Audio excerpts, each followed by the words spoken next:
Now we will discuss a little more about vegetable pickles.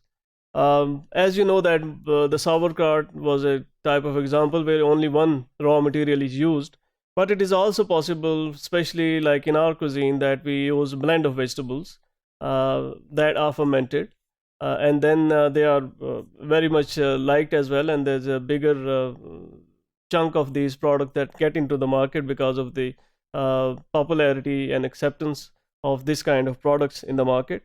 So we normally have, as you know, the products such as Reddish or carrots, peas, lemon, etc. These are the kind of products that are fermented, available in the market. They all involve this lactic acid fermentation. Each of these products have a specialized aroma and flavor that would again these flavor and aroma comes from fermentation process that not only improves these qualities but improves the shelf life of these products as well. If you look at the types of pickling, there is not much variety in the overall process of fermentation or the vegetables, as we have been seeing in other examples. Normally it can be through oil medium, or it can be through vinegar medium as well. Especially in Middle Eastern countries, you would notice that most of the fermented products are stored in these vinegar solutions, whereas in our part of the world, we normally use oil, and the vegetables and these things are immersed in oil or in vinegar. It can also be immersed in brine solution as well. And then similarly, other spices or salt, they are added according to the local cuisine or taste. So they are also part of this process. And this is anaerobic process. So it's always preferred to always cover these products for the process of fermentation. Or if the covering is not possible, then we go for immersion of these vegetable products into some solutions. As I said, oil, vinegar, or brine are the normal solutions which are used. If you look at the process, again, we have to look for qualitatively good vegetables. We need to choose the right raw material, as it is said that if you want to have a better end product of good quality, you have to start with the good quality raw material.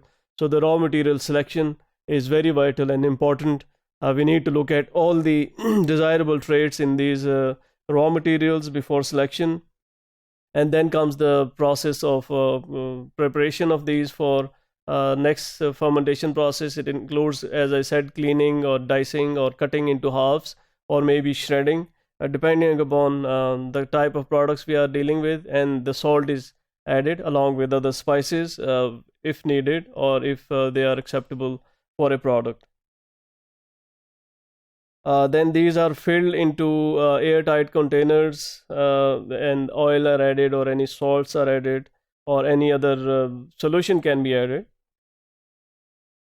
So these layers, as I said, because it would make the situation anaerobic, there won't be any presence of oxygen in this environment, so growth of yeast and mold, which is very undesirable, it would be stopped and it would not happen.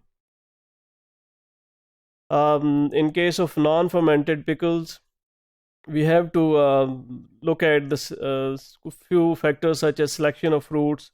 We have to start, as I said, with the right quality of raw material. Then we have to prepare these fruits and add salt or sugar depending upon, again, taste.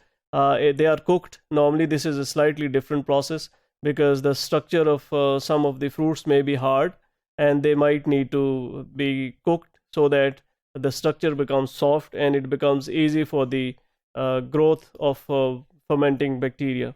And similarly, containerization of fruit is done. The fruits are done, added up into containers, and this is how we get the final product. So this was a brief overview of the process of fermentation in vegetable products.